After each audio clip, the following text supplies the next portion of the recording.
conférence ait été amenée à adopter une résolution qui, sous la pression d'ailleurs des employeurs et des travailleurs, est demandé spécifiquement au directeur général de présenter des propositions au conseil d'administration au sujet de la cohérence dans le système multilatéral.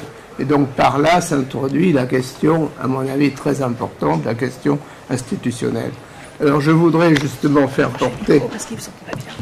Pardon. Je voudrais donc essayer d'aborder cette question de la cohérence dans ses doubles dimensions. D'abord, ce que j'appellerais la cohérence externe, qui est la cohérence dans la promotion des objectifs de stabilité financière, de libéralisation des échanges et de progrès social au sein des Nations Unies et à travers la fragmentation des mandats. C'est le premier problème. Et deuxièmement, la cohérence interne, celle à l'OIT, c'est-à-dire la cohérence dans la mise en œuvre de ces moyens d'action de façon, à mon avis, plus efficace pour répondre justement, pour remplir son rôle de promotion des objectifs sociaux dans le cadre du système. Donc, premier aspect, la cohérence, le problème de la cohérence externe, c'est-à-dire au sein du système multilatéral. Alors, le problème de la cohérence dans la mise en œuvre des différents objectifs de progrès social, stabilité financière, libéralisation des échanges, se pose au niveau universel de façon très complexe, avec une fragmentation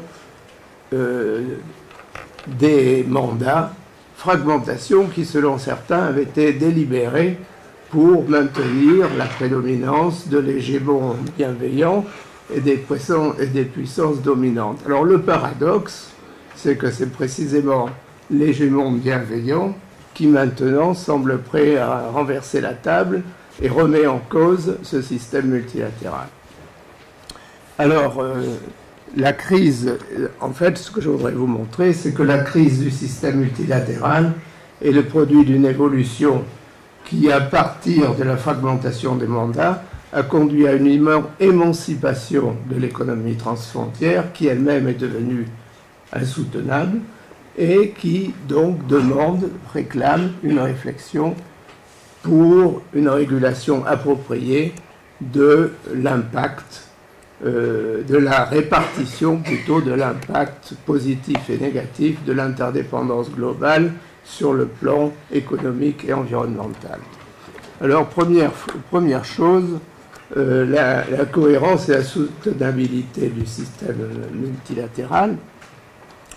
Je voudrais simplement ici rappeler que la marche vers la cohérence entre ces différents objectifs du système multilatéral n'a pas du tout été un long fleuve tranquille.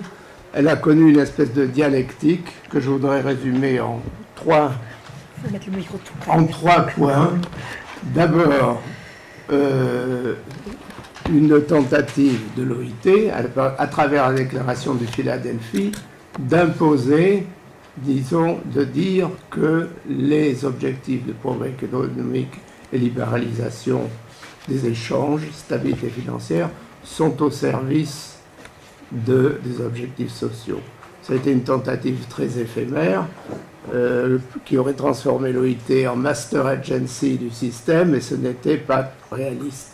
La deuxième étape a été celle, disons, pendant les 30 Glorieuses, d'une coexistence plus ou moins pacifique entre l'action des organisations financières pour la stabilité financière et l'action de l'OIT.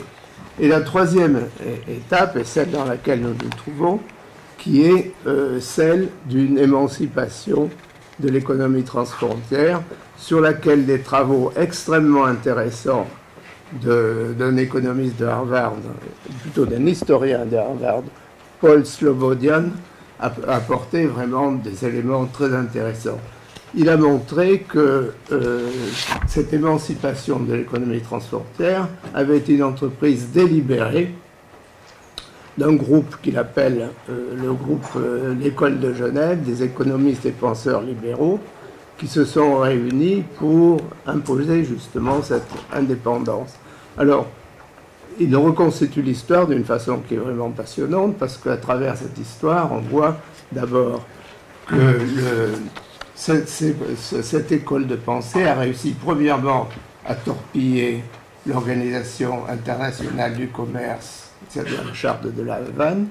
Deuxièmement, a réussi à faire obstacle au nouvel ordre économique international, notamment à travers le consensus de Washington, et finalement a réussi donc à imposer, disons, l'émancipation de l'économie transfrontière à travers la création de l'OMC. Alors, ce qui est très intéressant, c'est de voir que cette émancipation s'est très directement inspirée de l'expérience de l'intégration européenne et surtout de l'intégration et surtout du rôle de la Cour de justice dans l'intégration européenne. Ce rôle représentait aux yeux de Hayek la capacité de dire non aux écarts dirigistes et autres des États membres, et c'est donc pour lui absolument nécessaire pour assurer ce qui était important, c'est-à-dire la mobilité et la sécurité des mouvements de capitaux. Et c'est donc à travers cela a conduit à la création de l'OMC. Maintenant, la question, c'est est-ce que ce système est soutenable? À travers la mobilisation des capitaux, s'est produit ce que certains appelaient la nomadisation des capitaux, a contribué à la monadisation, ce que certains appellent la monadisation, c'est-à-dire un repli individualiste des travailleurs sur leurs intérêts, tiraillés entre leurs intérêts en tant que consommateurs et leurs intérêts en tant que travailleurs. Et finalement, en raison de l'affaiblissement des organisations syndicales, tenté par le repli sur des intérêts communautaires. Alors, est-ce que cela met en danger le système multilatéral? Pour les chantres de la mondialisation heureuse, non, parce que ça concerne une frange de travailleurs qui est dans les pays développés et qui, au fond, avait une situation artificiellement favorable pour des raisons historiques, et que, bon, ça n'empêche pas que la majorité des travailleurs à travers le monde est tout à fait favorable et a énormément progressé grâce à ce système. Mais en sens inverse, ce que l'on peut observer, c'est que ça concerne quand même les pays qui ont été le fer de lance de la mondialisation, et cela a provoqué des ondes de choc qu'on voit à travers le Brexit, etc. Donc, il y a tout lieu de penser que ce système ne peut pas vraiment durer. Mais alors, le bon côté de la situation, c'est que, justement, cette situation extrêmement dangereuse a commencé à provoquer des alarmes. Et vous trouverez un grand nombre d'articles, en particulier dans Foreign Affairs. Pascal Lamy a déjà exprimé ses mea culpa sur le sujet du fait qu'on s'était rendu aveugle à ce phénomène, mais de manière moins anecdotique, il y a beaucoup d'articles, par exemple dans Foreign Affairs, qui vraiment s'alarment du fait que tout cela pourrait conduire à l'échec de l'ordre international libéral. Alors, donc la question, c'est de savoir, à partir de là, comment, au niveau du système multilatéral, remédier à cette situation. Et la question, c'est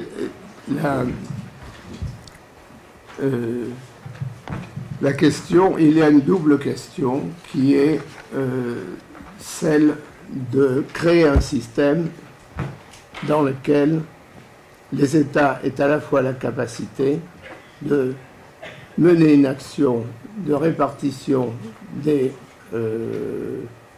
l'impact positif et négatif de l'interdépendance globale et environnementale, d'une part, et d'autre part que le système leur donne un cadre incitatif.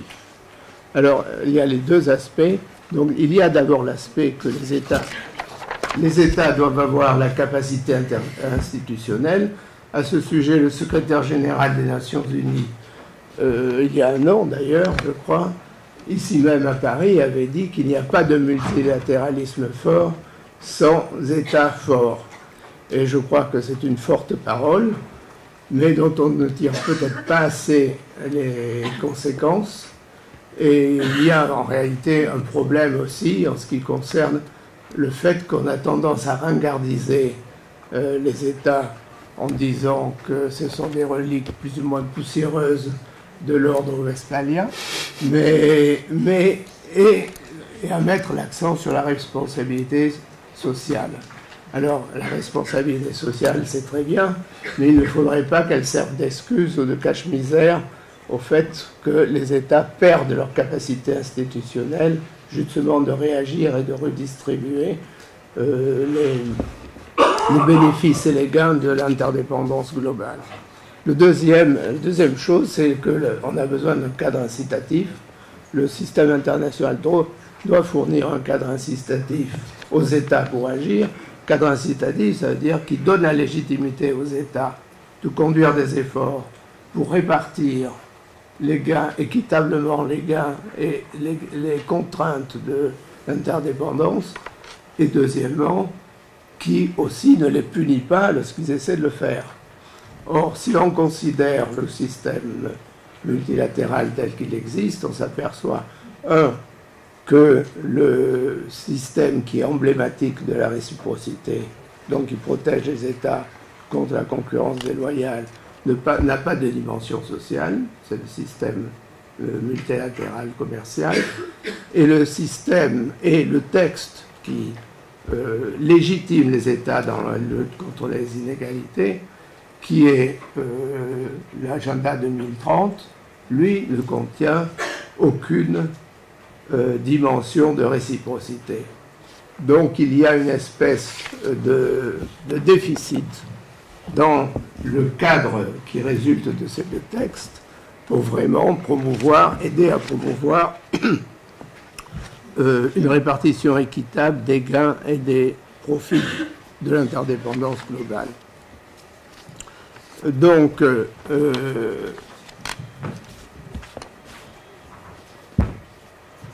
tous ces éléments convergent pour dire que si on veut éviter, évidemment, le résultat de tout cela et de cette absence, de ce déficit de régulation au niveau mondial, a conduit à bifurquer vers des accords régionaux.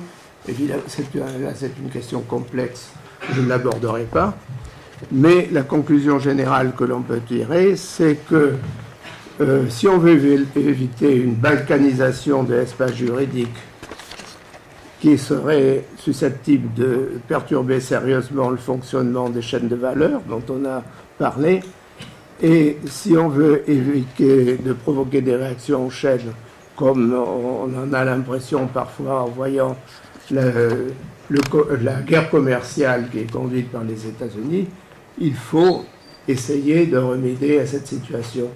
Et il faut se féliciter que le président Macron ait justement, au G7, tout récent de Biarritz, ait soulevé la question de la réforme de l'OMC. Donc ça, c'est tout à fait louable, sauf que, évidemment, il ne faut pas trop se faire d'illusions. D'une part, il y a que la dimension sociale n'est pas la première dimension qui apparaît dans ses intentions de réforme, même pas du tout, c'est plutôt la propriété intellectuelle et d'autres dimensions de ce genre. Deuxième chose, c'est que la réforme de l'OMC est extrêmement difficile en raison d'un système de décision qui est précisément la cause du fait que le système est remis en cause. Donc ça nous amène directement à la question qui est celle-ci. Pourquoi ne pas aller chercher plus loin ce qu'on a sous la main, c'est-à-dire l'OIT? Et donc je voudrais essayer dans la deuxième partie de parler de la cohérence interne, du problème de la cohérence interne pour l'OIT, c'est-à-dire comment faire en sorte qu'elle mobilise ses moyens de manière plus efficace pour parvenir à assurer ce que je vous ai dit être l'objectif, c'est-à-dire réussir à faire une régulation telle que les contraintes, les gains et les contraintes de l'intervention globale soient mieux répartis. Alors, pour commencer, je dois dire que la logique de la Constitution de l'OIT va parfaitement dans le sens que j'ai indiqué. C'est-à-dire, d'une part, elle dit clairement que les bénéfices elle le dit implicitement, mais les bénéfices que les États retirent de leur ouverture réciproque doivent servir à la poursuite des objectifs qui sont énoncés dans sa Constitution. Et deuxième chose qu'elle dit également, et c'est le fameux attendu de la Constitution qui dit la non-adoption par une nation quelconque d'un régime de travail réellement humain fait obstacle aux efforts des autres nations désireuses d'améliorer le sort des travailleurs dans leur propre pays. On voit qu'il y a là cette dimension de réciprocité dont je vous ai parlé tout à l'heure et qui paraît essentielle pour que les États qui pratiqueraient de bonne foi la répartition des contraintes et des bénéfices ne soient pas pénalisés dans leur action. Et seulement l'OIT est-elle institutionnellement capable d'apporter ce genre de régulation? Alors, le fait qu'on soit dans cette situation, que le système multilatéral soit dans cette situation, d'une certaine façon, montre que l'OIT a été déficitaire. Et certains, on a souvent attribué cette situation au fait que ces moyens normatifs ne sont pas contraignants. Et ce que je voudrais vous montrer, c'est que c'est une explication très courte. Il y a des raisons qui sont des raisons historiques qui font que l'OIT n'a en fait pas utilisé le potentiel dont elle dispose, un potentiel qui est beaucoup plus important pour l'aider, même si c'est par la persuasion, à conduire une régulation de l'interdépendance, de l'impact de l'interdépendance économique sur le plan social. Et parce que l'OIT s'est focalisé sur ce que j'appelle moi sa fonction magistérielle, c'est-à-dire la fonction qui consiste à traduire en normes spécifiques les objectifs qui sont inscrits dans sa Constitution et ensuite de veiller à leur application par les pays qui les ont ratifiés. Mais elle a négligé, jusqu'à la déclaration de 1998, elle a négligé l'autre dimension de son action, qui est la régulation, qui ressort du préambule de la Constitution tel que je vous l'ai dit, c'est-à-dire de faire en sorte que les États qui jouent le jeu ne soient pas pénalisés. Et ce que je voudrais vous montrer, c'est que l'OIT est parfaitement en mesure de conduire de façon efficace une action de régulation, à condition d'agir sur 3 fronts, de décloisonner son action sur 3 fronts. Alors le premier front, c'est de décloisonner le contrôle de l'application des conventions et la vérification de l'impact et de la pertinence des instruments qu'elle adopte, qu'ils soient ou non ratifiés. En effet, un des acquis les plus remarquables et novateurs de l'action normative de l'OIT a été la mise sur pied du contrôle régulier de la manière dont les États qui ratifient s'acquittent de leurs obligations et de la place essentielle qu'un organe d'experts indépendant joue dans ce contrôle. Donc ça, c'est l'acquis. Le problème est que le temps et les ressources consacrées à ce contrôle a eu pour effet de réduire à peu de choses l'autre dimension essentielle qui est le contrôle de l'impact universel et donc de la pertinence des instruments en vigueur ratifiés ou non, tel qu'il est prévu dans l'article 19 de la Constitution. Et cela a entraîné un double déséquilibre. D'une part, en donnant de manière non réciproque aux pays qui s'abstiennent de ratifier une possibilité de contrôle sur ceux qui l'acceptent, et qui se trouve de ce fait soumis à une forme de double peine très dissuasive du point de vue de la ratification. Et d'autre part, en donnant aux travailleurs des pays qui ne ratifient pas l'impression que le système de contrôle de l'OIT profite surtout à ceux qui sont déjà les mieux lotis, autrement dit les insiders. Et pour corriger cette double distorsion ou ce double déséquilibre, il convient de revenir à l'esprit et à la lettre de la Constitution, et en particulier à la mise en œuvre effective de l'outil remarquable que lui donne l'article 19 de sa Constitution, en permettant d'exercer un contrôle sur la manière dont l'ensemble des membres prend en compte les instruments de l'OIT. Cette disposition permet en fait d'exercer une forme de régulation universelle, c'est ce dont il faut se rendre compte, et d'une part, et d'autre part de restituer aux pays qui ratifient une forme de contrôle sur les pays qui ne ratifient pas, qui s'abstiennent de le faire. Et il est important de souligner que c'est exactement cette logique qui a été mise en œuvre pour les droits fondamentaux en vertu du suivi de la déclaration de 98 sur les droits fondamentaux. Alors, comme vous le savez, la question se pose de savoir si on pourrait étendre cette logique à d'autres sujets, et en particulier à la question de la sécurité santé au travail. Mais ça, c'est un aspect qui est très important, mais que je me limiterai à évoquer. Deuxième front de décloisonnement, c'est décloisonner les normes spécifiques pour les intégrer dans un instrument global de politique sociale.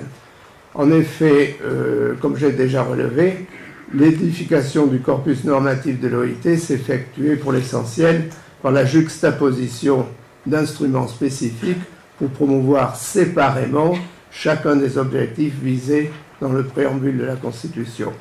Et si cette démarche est parfaitement adaptée à ce que j'appelle la fonction magistérielle, elle ne l'est pas pour la fonction de régulation.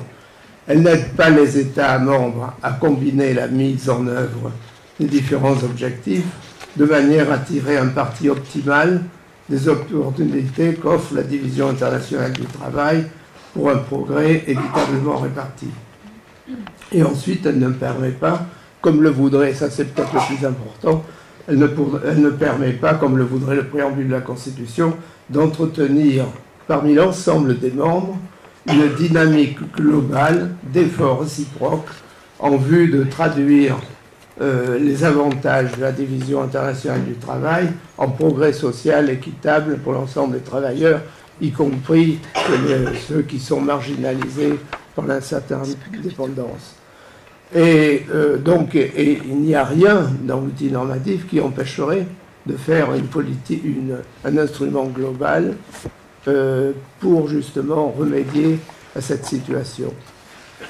Rien ne s'opposerait à l'élaboration d'un nouvel instrument global de politique sociale visant à guider et accompagner les membres dans leurs efforts réciproques en vue de promouvoir de manière intégrée les différents objectifs spécifiques dans une optique d'interdépendance économique, environnementale et technologique globale. Pour faire en sorte qu'il y ait une application universelle, on pourrait envisager une recommandation assortie d'un suivi sui generis. Évidemment, il est clair qu'un tel instrument devrait être élaboré et mis en œuvre en coopération avec les autres organisations du système, puisque c'est puisque ça toucherait à leur activité. Alors le troisième front de décloisonnement, c'est au niveau du système, c'est de décloisonner les objectifs de progrès social des autres objectifs de stabilité financière, libéralisation des échanges. Donc là, vous savez, la déclaration de Philadelphie donne à l'OIT un mandat qu'elle n'a pas exercé, qu'elle n'a pas pu exercer, mais qu'il est parfait parce que on ne peut pas exiger d'un point de vue strictement juridique qu'elle exerce le droit de regard que ce mandat lui reconnaît, mais il y a d'autres manières, et Juan Somavia avait évoqué à une époque le rôle de la CIT en tant que parlement universel de l'économie réelle. Et je crois qu'à travers l'OIT, la Conférence internationale du travail a vraiment un rôle à jouer, et elle peut le faire directement, pour coordonner, examiner, par exemple, sur l'affaire de l'avenir du travail, il y a eu 2 rapports simultanés de la Banque mondiale et de l'OIT. Comment se fait-il qu'une discussion ne puisse pas être organisée au niveau de la Conférence internationale du travail pour confronter ces rapports, discuter et en tirer les conséquences? Donc je passe rapidement là-dessus parce qu'on me dit que je suis au bout de mon temps de parole pour arriver directement à la conclusion qui est, bon, tout ça. Et donc il y a un potentiel que je vous ai très brièvement montré. Et la question, c'est celle de la volonté tripartite de mettre ce potentiel en œuvre. Alors, il y a malheureusement, il y a une espèce de loi, règle d'airain de l'expérience centenaire de l'OIT, c'est qu'on arrive à dépasser le plus petit commun dénominateur que si 3 conditions soient réunies. D'abord, qu'il y ait un hégémon bienveillant, et qui a joué un grand rôle après la guerre, en effet. Deuxièmement, qu'il y ait une action proactive de la part du bureau et du directeur général. Et troisièmement, qu'il y ait une menace. Parce qu'on a réussi à dépasser cette espèce de plus petit commun dénominateur seulement dans ces cas-là. Je pourrais donner l'exemple, mais on n'a pas le temps. Alors, justement, il se trouve que maintenant, il y a une menace, qui est la menace qui pèse sur le système multilatéral, sa soutenabilité. Donc la question est de savoir si cette menace ne pourrait pas être l'occasion pour l'OIT, effectivement, de conduire une réflexion nouvelle. Et il faut reconnaître que pour cette action, pour conduire une telle action, le rôle clé sera celui des employeurs, dont on a eu l'impression dans les années récentes que leur participation à l'OIT est plus guidée par la volonté d'empêcher de nuire que de contribuer positivement à une action. Mais dans le cas d'espèce, on peut dire que cette menace, il aurait un double avantage à agir de façon positive. Un, parce que cette menace sur le système multilatéral est une menace sur les activités économiques et la stabilité et même la paix civile, donc ils ont un intérêt. Deuxièmement, leur ambition, depuis la fin de la guerre, a été, à travers le OIT, de jouer un rôle dans le système des Nations Unies. Et à travers cette question de la cohérence, ils auraient la possibilité, ils auraient un levier plus précis, à travers ce que je vous ai dit, ce qu'on pourrait faire à travers le potentiel de l'OIT, d'exercer une influence sur le système des Nations Unies.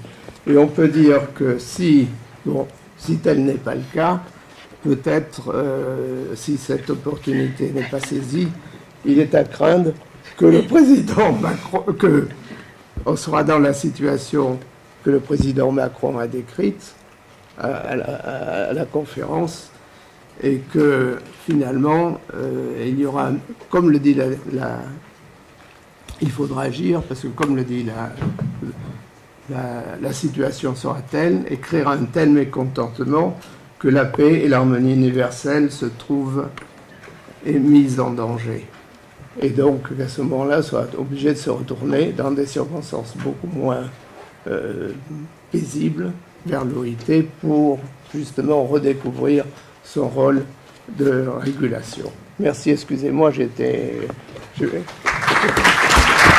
Merci.